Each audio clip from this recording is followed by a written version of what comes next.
Today we're talking about emotion intelligence. The tool we use to do this is an absolute game changer. It teaches you a brand new language, and that is insights discovery. Designed by Carl Jung back in the 60s, what Carl Jung did was bring together two factors and formed a simplex model. And these two factors were how you're energized through introversion and extroversion, and how you make decisions through is it head or heart or thinking and feeling. Put those two factors together and you come up with 4 colour preferences. So we've taken the first colour preference, and that is red.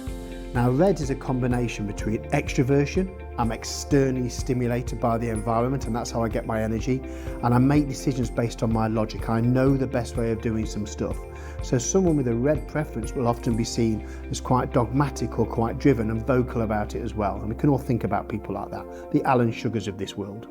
But what makes insights unique is all based on opposites. And opposite to red, we've got the green colour preference. Now this is made up of feeling in terms of how we make decisions, and more introversion in terms of how they're energized.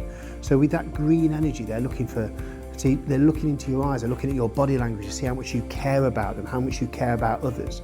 So you can immediately see then that difference between red and green energy sometimes can clash if we're not aware of each other.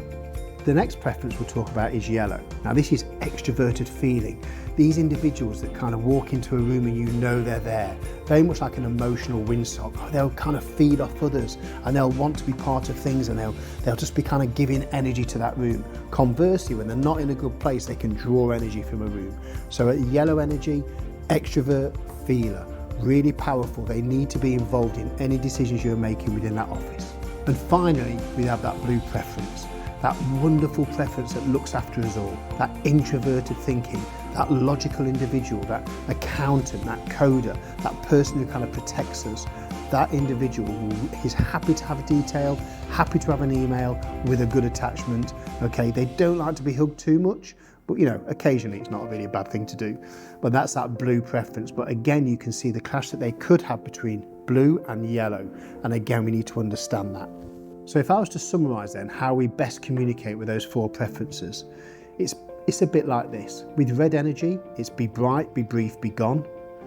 With yellow, it's involve me. With green, it's show me you care. And with blue, it's give me the detail. And if you just take those 4 elements away and try and apply them to somebody in your workplace today that you think is showing that type of colour preference, see how you get on. Trust me, this is teaching you a language and it will make such a difference to your world.